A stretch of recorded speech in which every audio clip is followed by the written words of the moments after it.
Hepiniz sayısız kere bir sürü filmde, gazetede veya haber kaynağında Sovyetler Birliği'nden kaçan insanlar hakkındaki efsaneleri duymuşsunuzdur.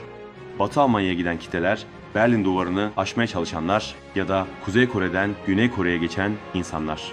Bu anti-komünist hikaye anlatısı hiç değişmeyen bir içeriğe sahiptir. İnsanlar güya sosyalizmden kaçarlar. Gazetelerde, filmlerde, dizilerde hep aynı tema işlenir. Kapitalist ülkeler, özgür ülkeler.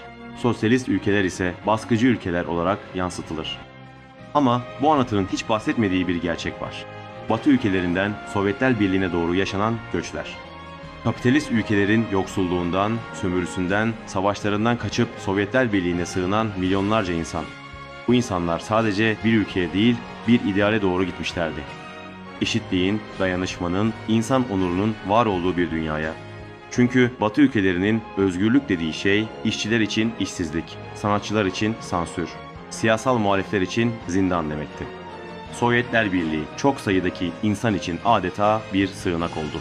Dünyanın dört bir yanından insanlar kendi ülkelerinde nefes alamadıkları için dünyadaki ilk sosyalist devlet olan Sovyetler Birliği topraklarına adım attılar. Çünkü Sovyet Anayasası'nın 129. maddesi gayet açıktı.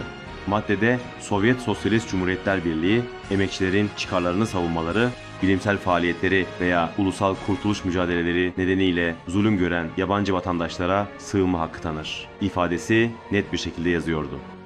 Kimisi ülkelerindeki ekonomik zorluklardan ve açlıktan kaçtı, kimisi savaşlardan, kimisi adaletsizliklerden. Ama hepsi aynı inançla yola çıktı. Daha insanca bir dünya mümkündü. Günümüzde bu hikayeler bilinçli olarak unutturuluyor.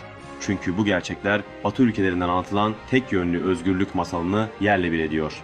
Oysa gerçek tarih Sovyetlerden kaçışların değil, sığınışların tarihidir. Birçoğu sadece yaşamak istiyordu. Emeğiyle, onuruyla, korkmadan, ezilmeden. Sovyet topraklarına adım attıklarında karşılarında yabancı bir devlet değil, kendilerinden önce yola çıkmış benzer milyonların sesini buldular. Bu ses onlara yalnız değilsin, ekmek için, eşitlik için, insanlık için buradayız diye sesleniyordu.